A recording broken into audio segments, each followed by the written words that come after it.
cast any spell, it feels like I'm quite happy from G2's perspective, but now it's a little interesting shift in dynamics because and here comes the flank. Skips his camps to get down to the bot side in time. Level 3 hit. Flash forward from Labrov. Caliste is going to flash away, but doesn't have the cleanse. He's locked up. The shield's coming out from Targamas alongside that healer enough to get him to safety. Now, G2 burnt 2 of their flashes, and Yike's on his way. Lands the stun. SkewMond dashes back in. Yike almost stunned with those concussions. He's still got to kill this dragon. The red buff is respawning, and Yike is definitely pathing towards the top side of the map. So Broken Blade going to have that awareness and recognize that top jungle, Rob. Is it just a cover? I mean, this looks like a play to me. But they know that nobody's on mid. Look at the pings from G2. Oh, good interrupt there. The Unbreakable coming out from Labrov. He is going to die. First blood to Caliste. But Labrov definitely saved his AD carry there, eating up the Encore. You can see so they're perfectly fine to match the play on top and still have essentially a smite for this objective. Yeah, Vladi just TP'd down towards the bot lane Triber to try and get her in time, but as you say, the feast comes out. Now SkewMond chasing onto Canna, who has to flash. Fight, so it's making it very difficult for KC to play out of that position once it happens, and Broken Blade now. Is it enough? It's enough! Just gobbles him up! Nom nom nom nom nom nom nom nom. An easy kill for Broken Blades. I mean, he really did make that look so easy. State right now, slowly but surely chipping away at the structures. Broken Blades. Can they kill it? There's the root. Gets the silence. Isn't getting knocked up with the decimating smash. No one really was able to auto-attack him there, so I'm going to say we don't know yet if they can kill him. Results inconclusive on the experiment. We'll have to return I saw Caliste auto-attack him. I didn't see his HP go down. Canna stunned up. With the concussive blows. So much damage. Follow. Look at the damage Caliste just taking by sitting in the glacial storm. Look, he's only 3 years old. He doesn't know what this does, okay? Oh, it's so true. Moving. G2, yeah, gonna go still. The Shred is still going to offer a lot of value. Yike comes in. Here comes the TP as well.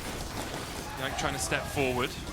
Broken Blade acting as that bodyguard. Can't quite land the knockup. Vladi's coming in from the bottom side. They dive onto Canna and Yike. Broken Blade flashes, and Yike gets gobbled up.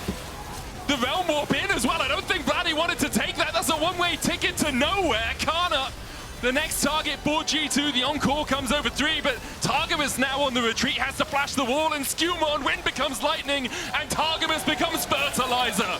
Caliste now with a flash and a barrier. Gets over to the right side of the wall. Caps still looking for more. Canna is another. Caps' passive has not even been procced this game. G2 with an ace at 22 minutes. G2 just immediately turn onto the KC tanks. It was such a spread out fight, and G2 recognize it. Brilliant turn, and the Adakan to boot now. Broken Blade is the only boss that you need to find a way. When you chuck a Braum and a Xin in there and they do all the CCing for you, it makes it much easier to land all that other CC. I will say Caps putting down a massive AoE slow also helps. Probably contributes. If you guys think Cho'Gath is broken, by the way, you can join up to the 4,000 gold lead. It will be another Drake to them. Delayed by 1 if they were looking for a fast soul. They're only on soul point now, as Karmine Corp were able to take the Dragon earlier on while G2 took the Rift out. And it becomes a question of what are the options for KC? Like, maybe catching someone off in a side lane? You have to get creative with how this Ryze can use the ultimate. Caliste now, he doesn't have flash. Does not have flash, and that's a flash frost to the face. It's a frostbite, I believe, as G2 now pushing through mid. And like, I think that this is actually something that Jojo Pyun talks about after Caps brought out this Anivia, is that like, this is not a champion you see particularly often, so oftentimes you haven't played against it in competitive, you haven't played against it in scrim, so you're just not really sure what exactly you're supposed to do against a champion like this, and unfortunately KC feel a bit lost.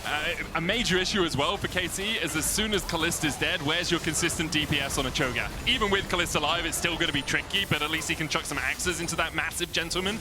Right now, G2 just pushed through mid, don't really care about the fact that Karmine Corp are trying to harass them as they do. False life has fallen off. Yike tried to step forward. Caps, you got a stun over the wall here? I mean, the scariest thing about Anivia in the late game is the wall, because you don't put any, well, you put maybe 1 point in it early, but in the late game, when you put more points into it, the sides of the wall, it can cover so much space. And it can trap people off. Canna, he's trying to escape, but there's the wall. The crystallize. Encore is going to hit onto 3, but they don't really have the follow-up as of yet. Canna's still on that front line, but the dive onto the back. Caliste locked up, G2 find another. They're going to try and warp out, but the crystallizing to the knock-up. Triple? It's a triple for Vedius. Quadra? A quadra for Vedius. Get back here, Yike! Get back here! He's appearing! It's a Michelin star meal, Broken Blade. No! No! You know? It was raw and wriggling and ready to be eaten up, Broken Blade. But instead, the Nexus G2's target, a spot in the grand finals, G2's target. And Karmine Corp could not stand up to the power of the Gentleman Cho. 11-1, 26 minutes in. Karmine Corp locked in their fountain. They're not climbing that blue wall as G2 go to the finals. Yike refuses to be the prawn for this Cho'Gath, but it doesn't matter at the end of the day.